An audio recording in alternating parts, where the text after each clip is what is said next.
স্রোতের চোখের জলে মন কাঁদে সার্থকের। হ্যাঁ বন্ধুরা, ভিডিওটা লাইক দিয়ে দেখতে থাকুন। স্রোতকে সার্থক জাপটে ধরে বলতে থাকে যে এই যে আমি তোমাকে যেভাবে জাপটে ধরে আছি না, ঠিক সেইভাবে আমি গোটা জীবন তোমাকে এরকম করে জাপটে ধরে আগলে রাখবো, যাতে কোনো বদনজর তোমাকে আমার কাছ থেকে কেড়ে না নিতে পারে। স্রোত ঠিক সেই সময় স্রোত বলতে থাকে যে স্যার সত্যি বলছেন, কারণ আমার খুব ভয় করে রায় দিদিভাই যেরকম করে হুট করে আমাকে কোনো কিছু না বলেই চলে গেল, ঠিক সেরকম করে আপনি কোনো একদিন আমার কাছ থেকে হারিয়ে যাবেন না তো।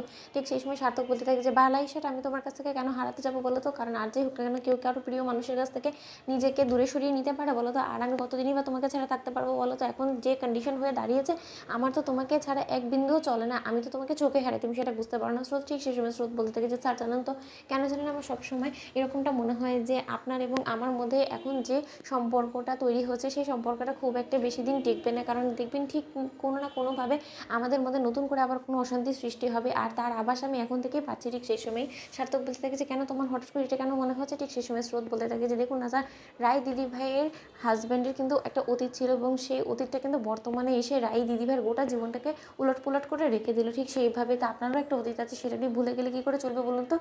সেই পিতস্তা কোনো একদিন আপনার অতীতে থেকে এসে যদি বর্তমানে প্রভাব ফেলার চেষ্টা করে, তখন আপনি কী করবেন? আপনি তো অবশ্যই আপনার অতীতের কাছেই ফিরে যাবেন, কারণ পিতস্তা আপনার জন্য একজন প্রিয় মানুষ ছিল, এবং তার থেকে বড় কথা আপনি তাকে খুব বেশি ভালোবাসতেন, এবং আমার আর আপনার সম্পর্কটা তো সেরকমটা নয়, সেটা আমি নিজেও খুব ভালো করে জানি। ঠিক সেই সময় সার্থক স্রোতের মুখে হাত দিয়ে বলতে থাকে যে একদম আজকের পর থেকে পিতস্তার নামটা আমাদের মধ্যে আর আনবে না কোনোদিনও, কারণ আমি সহ্য করতে পারি না যেই মেয়েটা কিনা আমার সাথে এত বড় একটা বিশ্বাসঘাতকতা করেছে, যে মেয়েটা কিনা আমি যা আমাকে সেরকমভাবে অ্যাকসেপ্ট করতে চাইনি, সেই মেয়েটার কাছে আর যাই হোক না কেন আমি কোনোদিনও ফিরে যাবো না। ঠিক সেই সময় স্রোত বলতে থাকে যে স্যার এখন হয়তো আপনি মুখে বলার জন্য বলছেন, কিন্তু পরিস্থিতিতে পড়লে আপনিও দেখবেন পাল্টে যাবেন। যেমনটা কিনা অনিক দাদাভাই করেছে, কারণ শুধুমাত্র ও রায় দিদিভাইকে কম দিন চিনে বিধেই ও নিজের অতীতের সেই প্রাক্তন স্ত্রীকে অ্যাকসেপ্ট করে নিয়েছে। সে এটা মনে করেছে যে তার প্রাক্তন স্ত্রী যেটা দেখানোর চেষ্টা করছে সেটাই হলো গিয়ে তার জন্য ঠিক, এবং আমার রায় দিদিভাই ভুল, এবং এই করেই তো বিশ্বাসের ঘাটতি ছিল বিধেই আজকে এতগুলো অশান্তি পোহাতে হলো আমার রায় দিদিভাইকে। আজকে রায় দিদিভাই প্রায় শেষ হয়ে যেত, সেই মরা থেকে রায় দিদিভাই ফিরে এসেছে। সেরকমটা যদি আমার সাথে হয় তখন আপনি কী করবেন বলুন তো।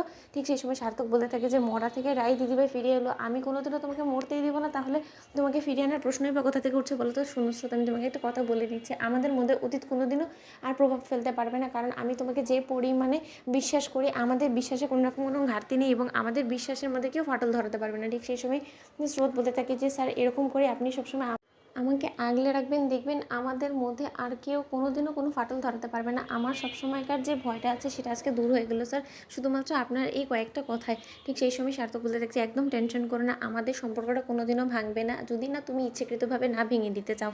তো বন্ধুরা, ভিডিওটি ভালো লেগে থাকলে লাইক এবং শেয়ার করে সাবস্ক্রাইব করতে ভুলো না।